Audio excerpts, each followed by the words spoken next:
There is only one way under high heaven to get anybody to do anything. Did you ever stop to think about that? Yes, just one way. Remember, there is no other way. Of course, you can make someone want to give his watch by sticking a revolver in his ribs, or making a child to do what you want by a whip or a thread. But these are not the solutions. Let me explain it very easily. John Dewey, a great American thinker, once said it very simply. The strongest desire in human nature is to feel important. Remember that everyone wants to feel valued. Similar things said by William James. The deepest principle in human nature is the craving to be appreciated. This is what drove Rockefeller to amass millions only to give it much of it away. And it is the same desire that made the wealthiest family in your town build a mansion far bigger than they actually needed. This very desire pulled countless boys and girls into gangs and pushes them toward crimes. In 1928, our millionaires funded Admiral Byrd's Antarctic expedition on one condition only, that icy mountain ranges could bear their name.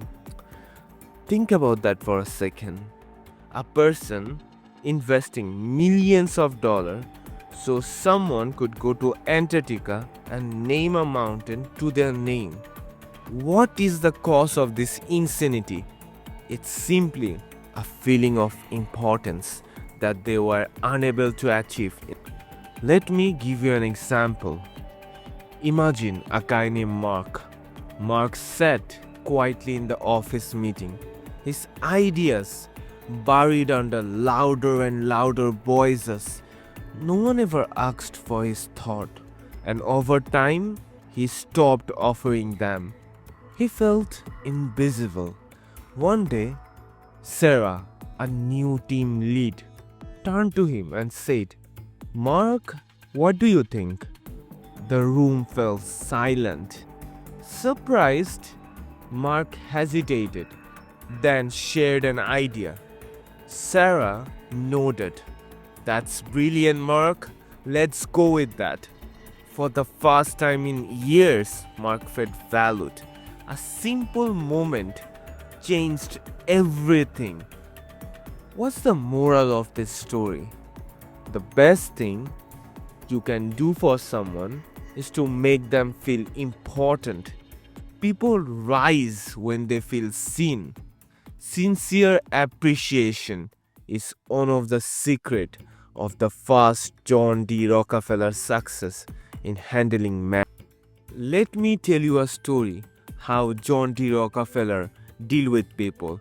When one of his employee, Edward Bedford, made a bad investment in South America and lost millions of dollars, he expected John D. Rockefeller to be furious. But instead of criticizing him, Rockefeller did something surprising. He focused on the positive. "Edward, you saved 60% of that investment. That's impressive. Honestly, we don't always do that well upstairs."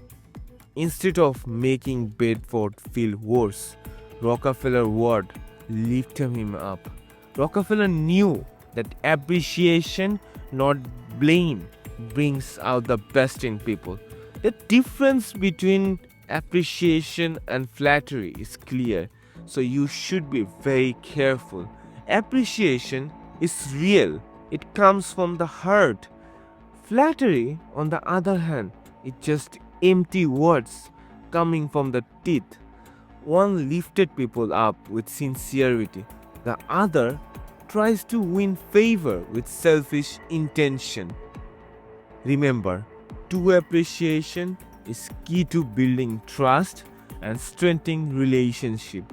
Be sincere in your praises, and you will not only make other people feel valued, but you will also create deeper and more